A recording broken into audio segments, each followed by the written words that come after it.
So first of all, scammers are everywhere. Everybody has a chance to encounter scams, but if you have your own business, you should be extra careful because there are a lot more scammers can try to scam businesses than individuals, based on my experiences. Because there are so many business-related fees, it's sometimes hard to track what you pay for which, like every single one of them.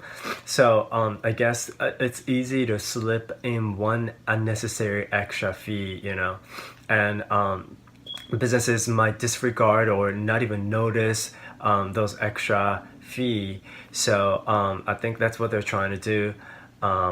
So like I said, if you're a business owner, please be extra careful. So I'm going to share 2 scams that I recently encountered and tell you how I avoided getting scammed.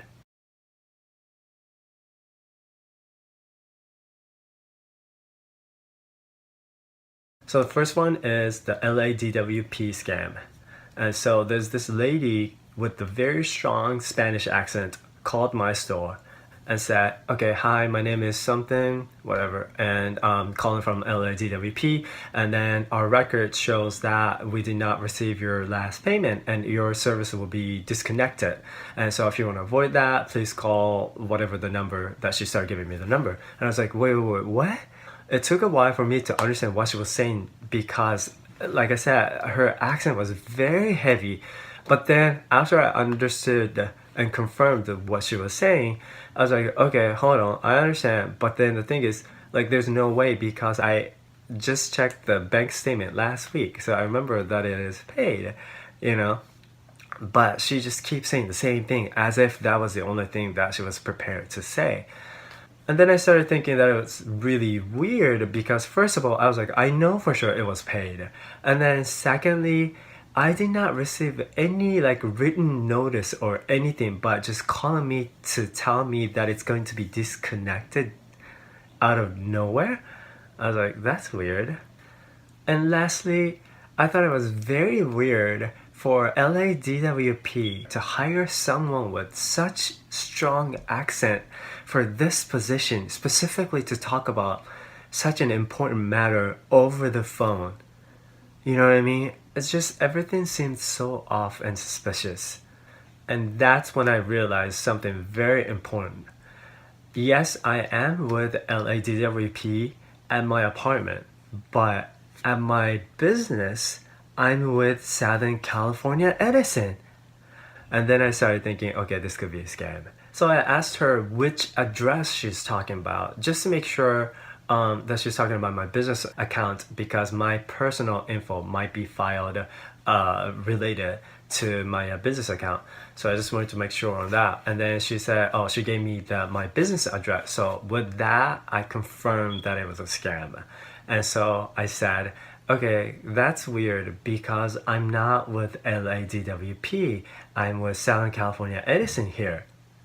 She was like, oh, okay, well, thank you then.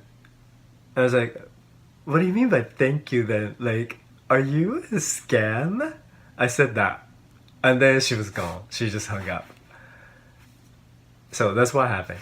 Okay, so then something unexpected happened after this. When I receive any suspicious calls, I usually look up the number. You know how you get the number on the ID caller?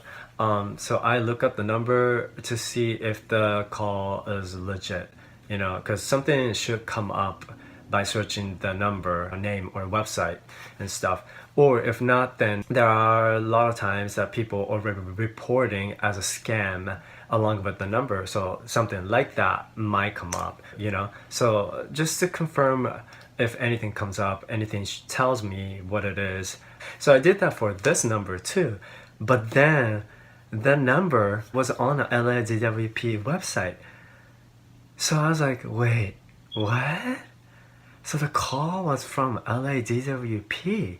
So I was like, okay, what's going on, But then further I researched the number and the word scam together in a search box. And then I found a lot of people reporting on this website saying that I received a phone call from this number. It looks like it belongs to LADWP, but I'm pretty sure it's a scam call because they said this, and I'm not even with LADWP. Or like they called, but I didn't answer. They didn't leave me a message or anything.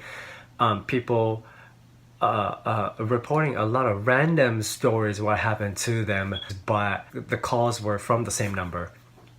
And so with that, I basically confirmed that it was a scam. And then someone was saying, or actually multiple people were saying, that they can actually spoof the number to make it look like they are actually calling from LADWP, which I didn't know that they could do such thing. But then that's what a lot of people reporting.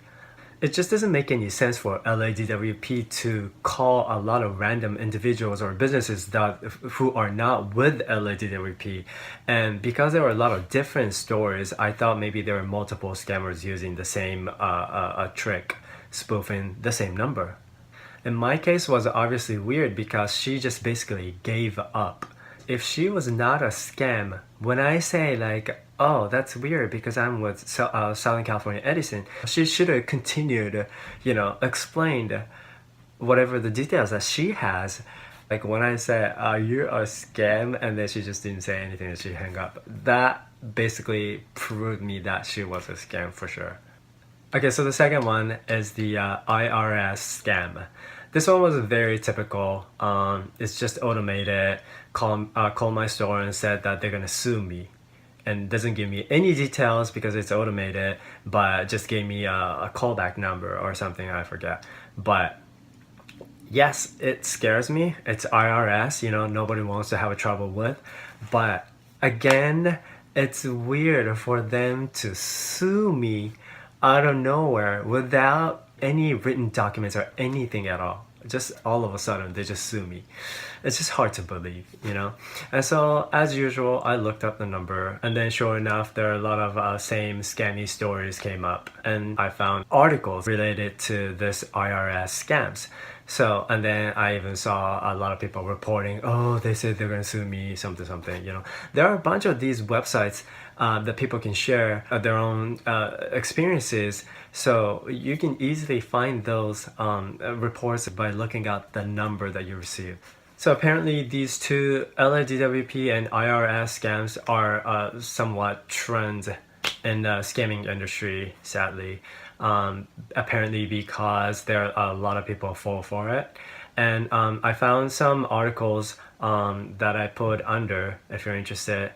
But so guys, don't just panic, okay? I understand the words like sue, disconnect the service. Those words intimidate you, but don't panic, calm down, maybe step back a little bit to look at the situation, what's going on from a different angles, and so like look up, confirm who they are, what you're trying to do before you make any payment, okay? Please don't fall for these scams.